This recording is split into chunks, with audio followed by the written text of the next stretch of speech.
सोचिए, हिमालय की ऊंचाइयों में एक ऐसी जगह है जो सिर्फ एक मंदिर नहीं बल्कि एक जीती जागती पहेली है। केदारनाथ मंदिर। एक ऐसी जगह जहां आकर ना आस्था, विज्ञान और इतिहास के बीच की लकीरें सब धुंधली पड़ जाती हैं। तो चलिए आज मिलकर इस रहस्य की एक एक परत को खोलने की कोशिश करते हैं। याद है 2013 का वो मंजर, जब ऐसा लगा मानो आसमान फट पड़ा हो। प्रलय जैसी बाढ़ सब कुछ अपने साथ बहा ले गई। बड़ी बड़ी इमारतें, मजबूत पुल, रास्ते, कुछ नहीं बचा।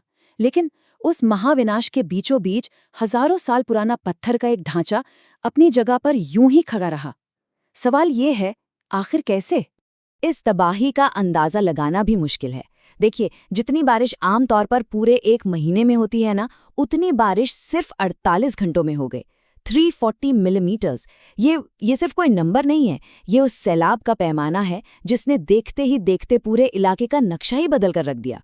और देखिए, उसी महाविनाश के बीच कुछ ऐसा हुआ जिसे कुछ लोग विज्ञान का तर्क कहते हैं तो करोड़ों लोग इसे एक चमत्कार मानते हैं। हुआ ये कि ऊपर चौराबाड़ी झील का ग्लेशियर टूट गया और फिर लाखों टन पानी, बड़े बड़े पत्थर और मलबा एक सुनामी की तरह मंदिर की तरफ बढ़ने लगा। एक पल को तो लगा कि बस अब सब खत्म।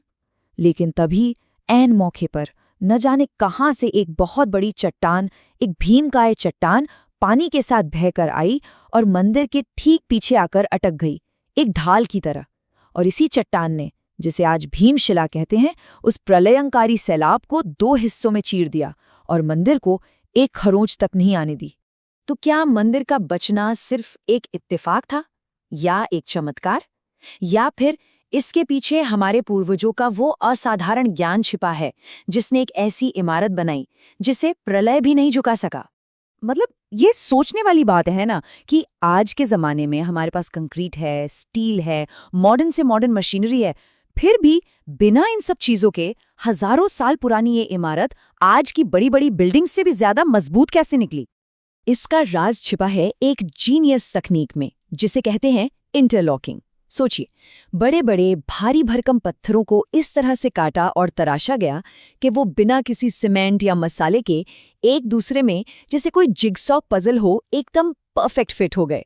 और ये जोड़ इतने मजबूत हैं कि इन्हें बनाया ही गया था भूकंप और बाढ़ जैसी आफतों को झेलने के लिए।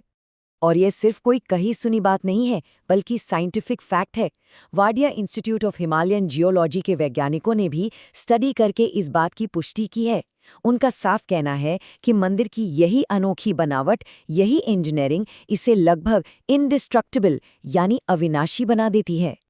तो सवाल उठता है, आखिर इस कमाल की इंजीनियरिंग का मास्टरमाइंड कौन था? इसे बनाने वाले कौन थे? देवता या फिर कोई जीनियस इंसान?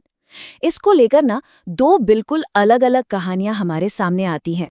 एक तरफ है पौराणिक कथाएं जो कहती हैं कि इस मंदिर को महाभारत काल में पांडवों ने बनाया था भगवान शिव की तपस्या के लिए, और दूसरी तरफ है हमारे ऐतिहासिक रिकॉर्ड्स जो बताते हैं कि 8वीं सदी में महान दार्शनिक आदि शंकराचार्य ने इस जगह का पुनर्निर्माण करवाया था। अब जरा सोचिए, इन दोनों कहानियों के बीच करीब करीब 4000 साल का गैप है। 4000 साल, एक पूरा का पूरा इतिहास है जो इन सालों के बीच कहीं खोया हुआ है। और यही बात इस सवाल को और भी गहरा और भी रहस्यमयी बना देती है कि आखिर इसे बनाया किसने था। चलिए, मंदिर की बनावट और बनाने वाले का रहस्य तो अपनी जगह है, लेकिन अब हम कुछ ऐसे रहस्यों की बात करने वाले हैं जहां विज्ञान के बड़े बड़े नियम भी आकर चुप हो जाते हैं। इतिहास में एक समय आया था जिसे कहते हैं लिटिल आइस एज या लघु हिमयुग। करीब 1300 से 1800 ईस्वी के बीच हमारी धरती काफी ठंडी हो गई थी। इसका असर ये हुआ कि हिमालय के ग्लेशियर्स कई किलोमीटर नीचे तक खिसक आए, ठीक उस जगह तक जहां आज केदारनाथ मंदिर है। और इसके बाद जो हुआ वो सुनने में यकीन नहीं होता।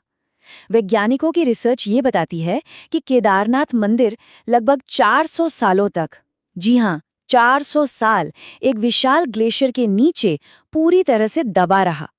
और सदियों बाद जब वो बर्फ पिघली तो मंदिर ठीक वैसा का वैसा ही बाहर निकला, बिना किसी नुकसान के, एक खरोच तक नहीं। ये तो हुआ एक रहस्य। अब आते हैं दूसरे पर, अखंड ज्योति का रहस्य। होता ये है कि हर साल सर्दियों में जब भारी बर्फबारी की वजह से मंदिर के कपाट बंद कर दिए जाते हैं, तब पुजारी गर्भगृह में एक दीपक जलाकर उसे वहीं छोड़ देते हैं। और फिर पूरे 6 महीने बाद जब दरवाजे दोबारा खोले जाते हैं तो वो दीपक जलता हुआ मिलता है। अब सवाल ये है कि आखिर ये मुमकिन कैसे है?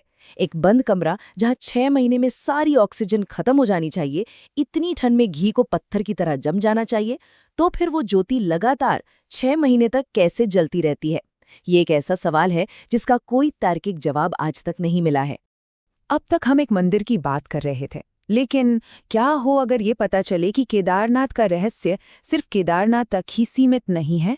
क्या हो अगर ये एक बहुत बड़ी, एक विशाल पहेली का सिर्फ एक छोटा सा टुकड़ा हो? जब भारत के नक्शे को ध्यान से देखा जाता है और कुछ बहुत खास शिव मंदिरों को मार्क किया जाता है, तो एक ऐसा पैटर्न सामने आता है, एक ऐसी चीज दिखती है जिसे सिर्फ इत्तेफाक मान लेना बहुत मुश्किल लगता है। वो पैटर्न ये है कि भारत के कई सबसे महत्वपूर्ण शिव मंदिर एक बिल्कुल सीधी रेखा में बने हुए हैं, और ये कोई ऐसी वैसी रेखा नहीं, ये है 79 डिग्री पूर्वी देशांतर, यानी ग्लोब पर उत्तर से दक्षिण को जोड़ने वाली एक सीधी लाइन। इस लाइन पर चलिए, सबसे उत्तर में हिमालय में केदारनाथ, फिर नीचे आते हैं तो कालेश्वर, फिर ओंकारेश्वर, महाकालेश्वर, और ये लाइन सीधे जाती है भारत के दक्षिणी छोर पर बसे रामेश्वरम तक।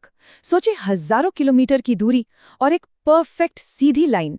ये एक अविश्वसनीय जियोमेट्रिक अलाइनमेंट है। तो आखिर ये क्या है?